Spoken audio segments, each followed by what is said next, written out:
आज हम स्टार्ट करते हैं हमारी next unit second unit 2.1 recording of transaction accounting equation. देखिए आज हम स्टार्ट करेंगे, टॉपिक है हमारी accounting equation. Meaning at the end of each financial year financial statements are prepared. मतलब आप लोग जानते हैं कि जब भी फाइनेंशियल ईयर ख़त्म होता है तो हमें फाइनेंशियल स्टेटमेंट बनानी पड़ती है, that is profit and loss and balance sheet. The financial statement includes profit and loss account and balance sheet. तो इसमें ये बताया गया है कि फाइनेंशियल स्टेटमेंट में क्या क्या आता है, प्रॉफिट एंड लॉस अकाउंट आती है और बैलेंस शीट आती है। The balance sheet provides the information of assets and liabilities of the business and information as regard to the financial position of the business.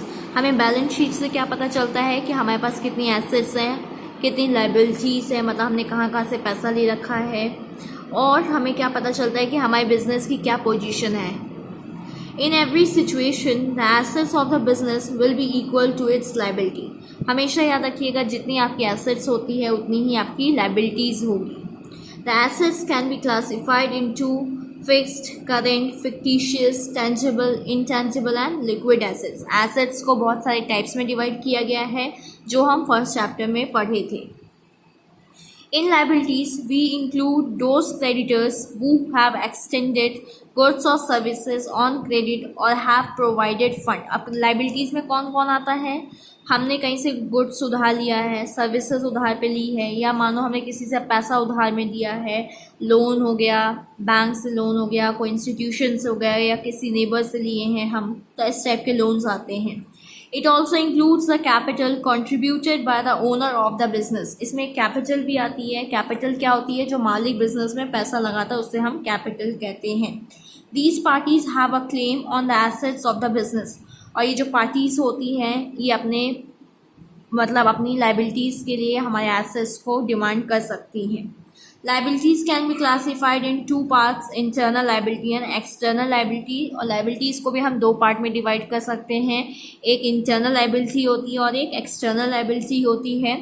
In internal liability, the capital contributed by the owner is included। internal liability मतलब अंदर liability। अंदर वाली liability क्या हो सकती है? जो मालिक बिजनेस में पैसा लगाता है वो होती है inside liability, internal liability। क्योंकि देखिए जो आप जानते हैं बिजनेस अलग है और ओनर्स का अलग है, इसलिए जो बिजनेस में पैसा लगा रहा है वो एक तरीके से बिजनेस पे क्या है, लाइबिलिटी है, क्योंकि मालिक को उसको कभी ना कभी पैसा रिटर्न करना होगा। Whereas in external liabilities, the amounts payable to various suppliers of goods and services and borrowing is included। और externals में कौन आते हैं? मानो किसी बाहर वाले से हमने सामान उधार में लेके आया है, कोई सर्विसेज उधार में ली हैं, या मानो हम बैंक से लोन ले रखे हैं, या किसी फ्रेंड से लोन ले रखे हैं, या कोई इंस्टीट्यूशन से लोन ले रखे हैं, मनी ले रखे हैं, तो वो हमारा आता है एक्सटर्नल लाइबिलिटीज़ में।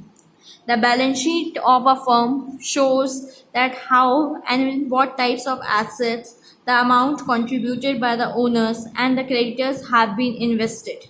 मतलब बैलेंस शीट में यही बताया जाता है कि हमारे पास कितनी एसेट्स हैं, हमने कहाँ कहाँ से उधार में पैसा ले रखा है। In other words it can be express as to what part of total assets have been created out of owners capital and how much from other liabilities. और इसमें हमें यही पता चलता है कि हमने कितनी एसेट्स खरीद रखी हैं किस मालिक के पैसे से, या हमने कितनी एसेट्स उधार में ले रखी हैं लाइबिलिटीज़ में।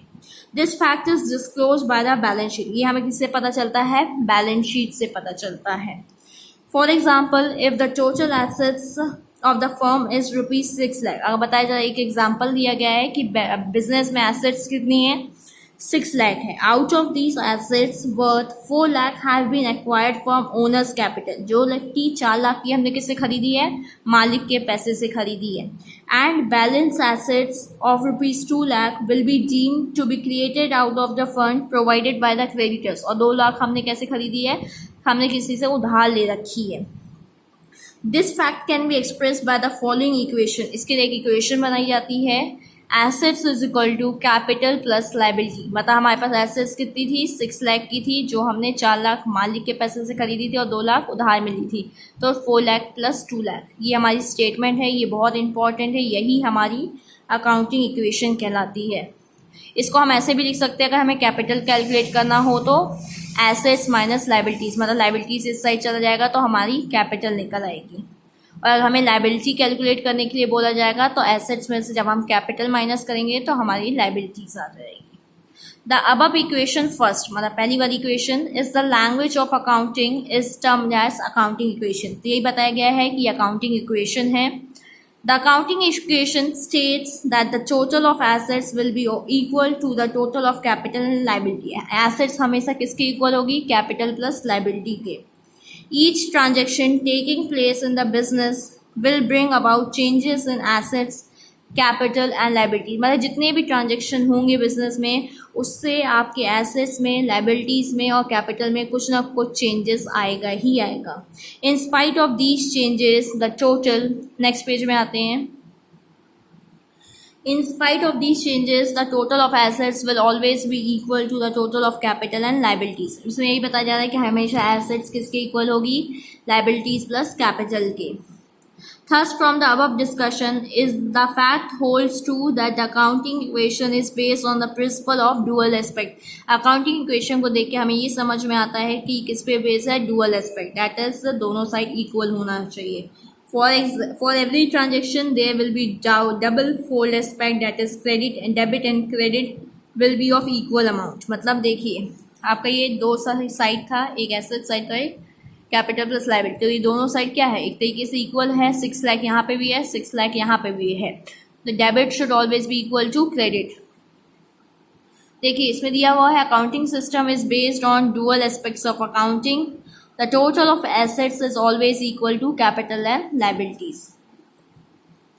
तो ये आपकी अकाउंटिंग इक्वेशन थी। अब आगे देखते हैं analysis of transaction on the basis of accounting equation.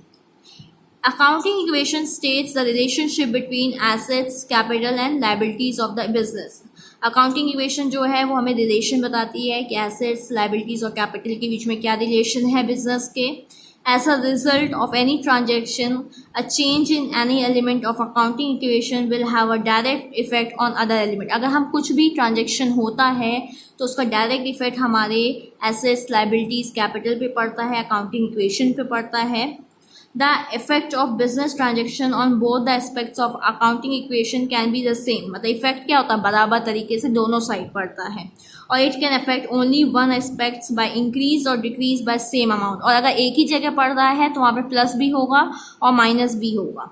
But in any circumstances both the sides of the equation will remain same. तो इससे क्या होगा? हमारे दोनों साइड सेम रहेगा। अकाउंटिंग इक्वेशन एक तरीके का तराजू है, एक तरफ एसेट्स है और एक तरफ लाइबिलिटीज प्लस कैपिटल है, ये हमेशा बराबर ही रहना चाहिए।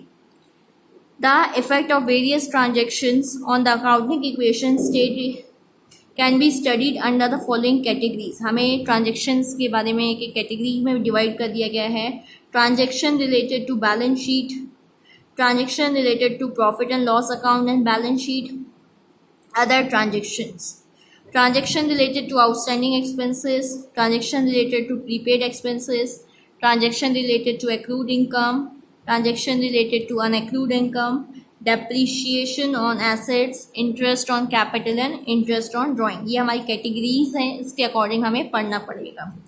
देखिए अब इसमें दिया है transaction related to the balance sheet, capital being invested by the owner. जब मालिक बिजनेस में पैसा लगाता है तो उसकी एक एग्जाम्पल दिया हुआ है, श्याम कमेंस्ड का मतलब होता है स्टार्ट करना, business by introducing 1 lakh in cash. मतलब यहाँ पे एग्जाम्पल दिया गया है कि श्याम जो है बिजनेस में कितना पैसा लगा रहा है? 1 लाख लगा रहा है और पैसा कैसा है? कैश में। नेक्स्ट पेज में आते हैं, देखिए इसका आपका सॉल्यूशन दिया हुआ है। The effect of the above transaction will B that the firm will receive cash in the form of assets. मतलब हमें क्या होता है? कैश मिल रहा है एसेट्स के फॉर्म में। And there will be claim on capital of the owner. और ये पैसा कौन लेके आ रहा है? मालिक लेके आ रहा है। तो ये क्या है? हमारी कैपिटल है। The above transaction can be express in the form of accounting equation as follows. तो देखिए एसेट्स के तौर पे हमारे पास क्या आ रही है? कैश आ रही है।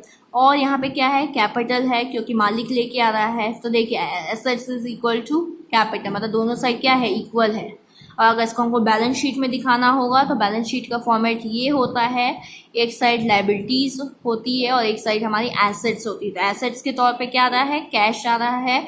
और लाइबिलिटीज में क्या आती है? हमारी कैपिटल आती है। तो ये दोनों क्या है? इक्वल है। अब देखिए इसमें दिया हुआ है credit purchase of goods in the business. Credit purchase का मतलब होता है हम उधार में कुछ सामान खरीद रहे हैं, तो इससे क्या होगा, इंक्रीज इन एसेट्स, हमारी एसेट्स क्या होगी, बढ़ेगी, और उसी साथ में क्या होगा, हमारी लाइबिलिटीज भी बढ़ रही क्योंकि हम उधार में सामान खरीद रहे हैं। एग्जाम्पल दिया हुआ है, the firm purchase goods worth 50,000 on credit, मतलब जो आप एक बिजनेसमैन है वो कुछ सामान खरीद रहा है, गुड्स खरीद रहा है उधार में 50,000 के। The effect of the above transaction will B that assets will increase, हमारी एसेट्स बढ़ रही है, सामान बढ़ रहा है, मतलब स्टॉक बढ़ रहा है इन the form of stock, and liabilities will increase in the form of creditor, हमारी लाइबिलिटीज बढ़ रही है, क्या हो रहा है, क्रेडिटर्स आ रहे हैं। The revise equation due to the above transaction will be as assets is equal to capital plus liability, तो हमारी एसेट्स कितने से बढ़ रही है, 1 लाख, और उसी साथ साथ में हमारी क्या हो रही है, लाइबिलिटीज बढ़ रही है, मतलब क्रेडिटर्स बढ़ रहे हैं, तो ये क्या हो गया, इक्वल हो गया। ये देखिए दिया हुआ है 50,000 से सामान बढ़ रहा है और 50,000 से हमारे क्रेडिटर्स बढ़ रहे हैं, और ये पुरानी इक्वेशन है, ये जो ऊपर वाली इक्वेशन थी कि हम कैश से लेके आ रहा है मालिक, तो ये वाली इक्वेशन थी, और ये नई वाली इक्वेशन इसमें ऐड हो गई, तो ऐसे ऐड करेंगे, सामान आ रहा है और क्रेडिटर्स बढ़ रही है, सामान को हम एसेट साइड में दिखाते हैं और क्या क्रेडिटर्स बढ़ रहा है तो ये इस साइड शो होगा। अब देखिए इसमें दिया हुआ है कैश परचेज ऑफ एसेट्स, मतलब हम कुछ सामान खरीद रहे हैं पैसा देके, अब सामान क्या है, एसेट्स खरीद रहे हैं, अब हम गुड्स नहीं एसेट्स खरीद रहे हैं, तो इससे क्या होगा, हमारी एक एसेट बढ़ेगी, मतलब हमारे पास सामान आएगा, मतलब फर्नीचर आएगा या मानो कोई एसेट्स आ रही है, और दूसरा क्या है, कैश जा रहा है, तो कैश भी क्या है, एक एसेट्स है। Plant purchase for cash ₹20,000, plant का हमारा मतलब होता है फैक्ट्री से, तब यहाँ पर बोला प्लांट खरीदा जा रहा है 20,000 का कैश देके। As a result of the above transaction, there will be increase in assets in the form of plant. अब हमारे पास assets बढ़ रही है, क्या नाम की से, प्लांट नाम से, कितने की, 20,000 की। On the other hand, there will be decrease in the assets in the form of cash. और उसके तौर पे हमारे पास क्या जा रहा है, कैश जा रहा है, तो क्या होगा, देखिए पुरानी इक्वेशन जो चल रही थी, ये ऊपर वाली इक्वेशन थी, इसमें अब चेंजेस क्या आएगा, प्लांट बढ़ जाएगी एसेट साइड में, और एसेट्स में ही पैसे जा रहे हैं, कैश जा रहा है, कैश हमारा कम हो रहा है, तो ये दोनों साइड इक्वल होगा। बाकी हम नेक्स्ट डे देखेंगे। Thank you.